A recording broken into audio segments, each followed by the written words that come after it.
भारत का इतिहास अभी तक आप लोगों ने जाना वेद, महापुराण और भारतीय लेखकों के माध्यम से। अब हम भारत के इतिहास को जानेंगे विदेशी लेखकों के माध्यम से। तो ध्यान से देखिए, सबसे पहले हमारे लेखक है टेशियास, जो कि यूनानी रोमन लेखक है। ये एक ईरानी राजवैद थे और इन्होंने भारत का विवरण कुछ इस प्रकार से दिया है जो आपको आश्चर्यजनक कर देगा और आप उनकी बातों पर विश्वास नहीं करेंगे, इसलिए इनका जो लिखा हुआ विवरण है वो अविश्वसनीय है। क्लियर। नंबर सेकंड में आपके विदेशी लेखक है हेरोडोट्स, जो कि यूनानी रोमन है।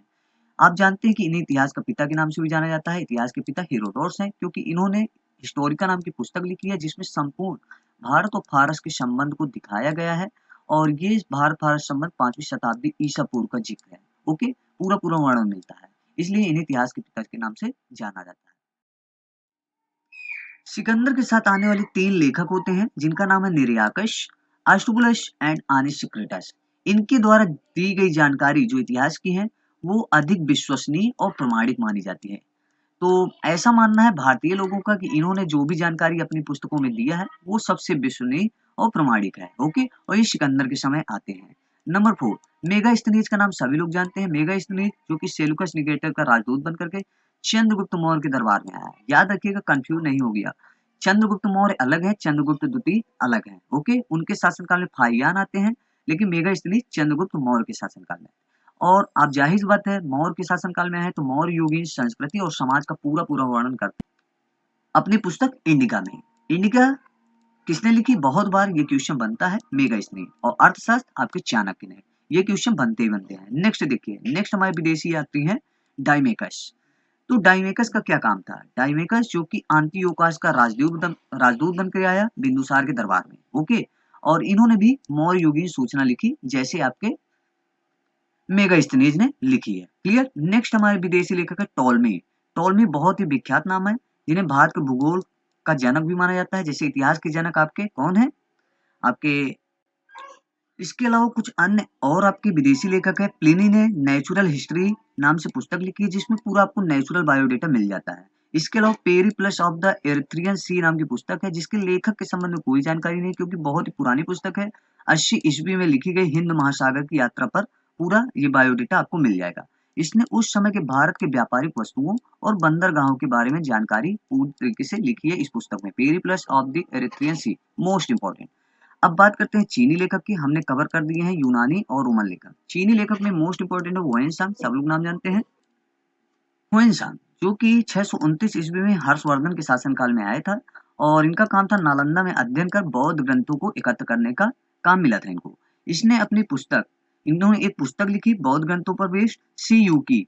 इसमें क्या किया इन्होंने? 138 देशों में जहां इन्होंने घूमा उनका पूरा पूरा विवरण लिख दिया, 138 देशों का।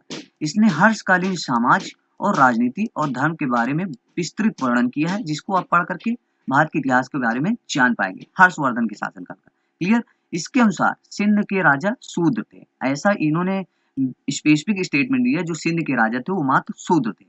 इस समय जो नालंदा कुलपति थे वो सीलभद्र थे। जब आपके हर्षवर्धन ये हुएनसांग पढ़ रहे थे नालंदा में, उस समय जो आपके कुलपति थे वो सीलभद्र थे।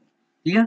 नेक्स्ट आपके चीनी यात्री फाहियान, सब लोग जानते हैं, चंद्रगुप्त सेकंड के दरबार में आया था और इन्होंने अपने विवरण में मध्य प्रदेश की संस्कृति और समाज के बारे में वर्णित किया। मीन्स फाहियान का काम था एमपी की संस्कृति और समाज को दिखाना। और इन्होंने ये भी स्टेटमेंट दिया कि मध्य प्रदेश की जनता को इन्होंने सबसे ज्यादा समृद्ध और सुखी बताया था, अपनी पुस्तक फाहियान ने जो भी लिखी है। ओके, अब बात करते हैं अरबी लेखकों की। हमने यूनानी, रोमन, चीनी लेखक अब वो डिस्कशन किए भारत के इतिहास जानने के लिए। अरबी लेखक में मात्र एक है, अलबर्नी, मोस्ट इंपोर्टेंट। अलबर्नी सब लोग जानते हैं, ये महमूद गजनवी के शासनकाल में आया था, महमूद गजनवी के साथी थे। इन्होंने क्या किया? इन्होंने एक पुस्तक लिखी जिसका नाम था तहकीके हिंद, या इसी का दूसरा नाम है किताबुल हिंद।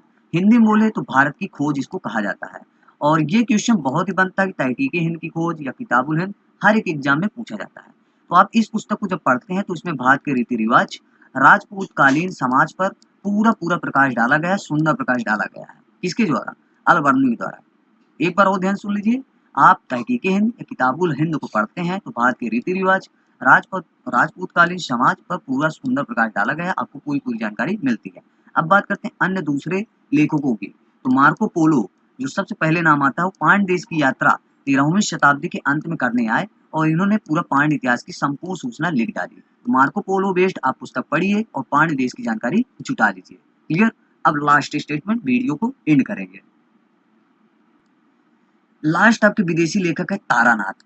सुनने में लगता है कि भारतीय है, लेकिन नहीं, ये एक तिब्बती लेखक है और इन्होंने 2 पुस्तकें लिखी, तंगयूर और कंगयूर। नाम याद रखिएगा, तिब्बती लेखक तारानाथ ने 2 पुस्तक लिखी, तंगयूर और कंगयूर। अच्छा नाम है, ये ग्रंथ थे। ओके, अब इन 2 ग्रंथों को आप पढ़ने से क्या जानकारी, भारतीय इतिहास की विशेष जानकारी का पैकेज आपको मिल जाता है।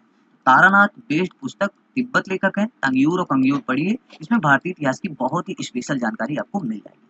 तो दोस्तों इस प्रकार हमने वेद, महापुराण और धर्म ग्रंथों के माध्यम से भारत के इतिहास को जाना और उसके साथ हमने विदेशी और भारतीय लेखकों के माध्यम से भी भारत के इतिहास को बताया।